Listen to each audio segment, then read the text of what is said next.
Hey, what's up everybody? Today we're talking about the Benelli Tnt135. At the end of this video, I'm going to tell you whether or not this motorcycle right here is a good buy, or if you should be saying goodbye. Before we get started, I'd like to say thanks for 1,700 subscribers. If we make it to 2,000 before the end of the year, that would be stellar. So please consider hitting that subscribe button, leaving me a like on this video, and dropping a comment down below. Enough of that.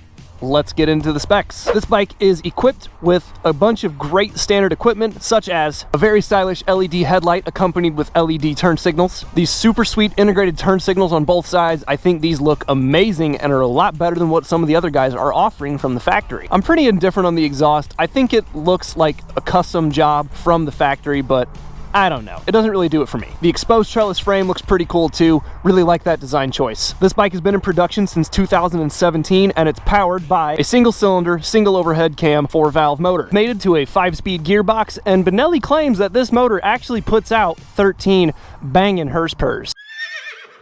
And for my Euro friends, that would be 9.5 kilowatts. The bike puts down about 7 foot-pounds of torque. That's about 10 newton meters. Weighs in at about 266 pounds, which I think is a little on the heavy side. Seat height comes in at 30.7 inches on the button, which is around 780 millimeters. And it seems like most guys are getting right around 100 miles to the gallon on this, which is kind of average. Not the best, but not the worst. I'm gonna stop talking now, and we're gonna get into the test ride. So here we go. And here we are. So right away, the first thing I'm noticing on this bike is that the seat, the weird little dip it has in it, is hitting me right in my tailbone. For reference, I'm 6'1", so if you're about my height, you may suffer from the same issue on this motorcycle. And as some of you may know who have been on my channel for a while, I do own a 2022 Honda Grom. This bike is a direct competitor to the Honda Grom, but there are some pretty key differences. The Grom didn't get a 5-speed transmission until 2022 for the US model, whereas the Benelli came with a 5-speed since its inception. Man, I'm having a really hard time getting used to this seat. That sucks. My knees do tuck very nicely into these fairings. I like that. That feels really good once you're used to the seating position. Honda claims that the Grom makes 9.7 horsepower. Benelli claims 13 horsepower. Those two numbers are pretty different. However, the Honda only weighs 232 pounds, I believe is what it is, where this bike weighs significantly more, so that weight makes a big difference in terms of how fast you're going to accelerate and the top speed you're going to be able to achieve. So even though this has 10 more cc's and makes more power, it might not translate because of that added weight. Like all single-cylinder motors, this one is pretty buzzy. It's just kind of the nature of them. It's hard to balance a single-cylinder motor, so can't really fault them for that. It's just the nature of the bike, and if you don't want that, you're probably looking at the wrong bike. The throttle has so much travel. Check this out. Here we go. I'm going to go from 0% to 100%. 0, 100. That's a lot of movement to be doing to get all the throttle. If there's a way for them to shorten that up, I would recommend that, but I'm not Benelli. For those of you that don't know, Benelli is an Italian company under the parent company SSR, which is basically just a Chinese knockoff manufacturer. However, Benelli does do all their own designs as far as I know. They make some other cool bikes that I'm going to be bringing to the channel whenever I get a chance, but for now, this was the first one I could do very easily, so I thought, why not? It carries itself pretty well at 45 to 50 miles an hour, and if you need to accelerate on flat ground, it's got the capability to do so. It does all right. Like all mini motos, the bike is pretty fun to ride. And if that's what you're after, and there's no Groms available, there's no Z125 available, there's no CF Moto Papio available. By the way, I did a video on that motorcycle. Check that out right here in this link. All of those options are exhausted, and this is the only one you're left with. It's not a bad bike. I think it's pretty good so far. I usually do this later in the video, but let's find out if this bike wheelies. Okay, here we go. 3, 2, 1. Oh yeah. Oh my. Let's try that again. Yeah, not bad, man, not bad. It doesn't feel like it has as much torque as the Grom though, down low. Maybe you could fix that with some stiffer clutch springs so the clutch grabs harder, but just off of the quick butt dyno, it doesn't feel as snappy as the Grom. Okay, we're gonna do our best to get a solid 0 to 60 run. We're going a little bit downhill, but that's how most of my 0 to 60 tests are anyway. So here we go. I'm not a professional rider, nor will I claim to be one. I'm gonna do my best to get this bike from 0 to 60 as quickly as possible. 3, 2, 1, go.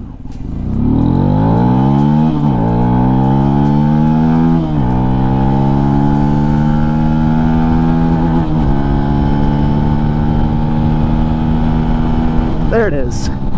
Bounced off the rev limiter once there. Whoa, deer! Deer! Ah! Get out of here! Go on, get!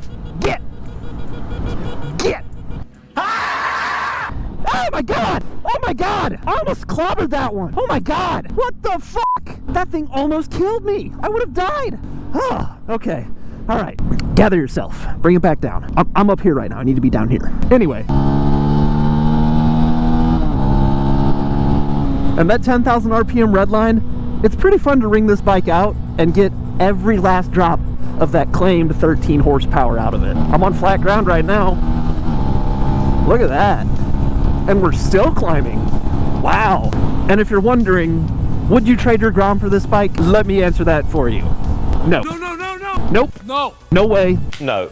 No. Not gonna happen. No. Wouldn't do it. No. Wouldn't even consider it. I don't know what the aftermarket support is like for the Benelli, but the aftermarket support for the Grom, it makes it worth owning the Grom, even if it has less power. The bike is very flickable, as it should be, you know, weighing this much. It should be able to move it around pretty easily, confidently, comfortably. Hey, I know that guy.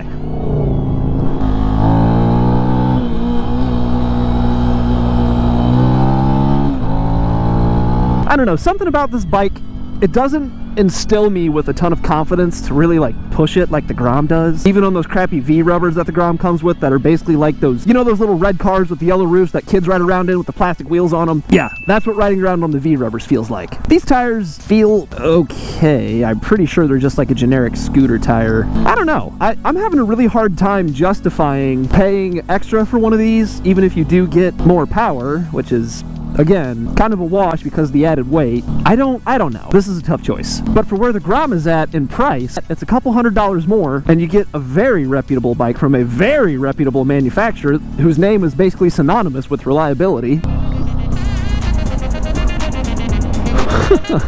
What the hell? Okay, so now let's get to the verdict. I think if you want something that is similar to a Grom, there are no Groms in stock anywhere around you, you want to save a couple $100, and you want a little bit of a horsepower bump, this is a good buy. If you're looking for a bike that you can really customize and build a very specific way that suits your personality, I don't think that this is a good buy for you. You should be saying goodbye.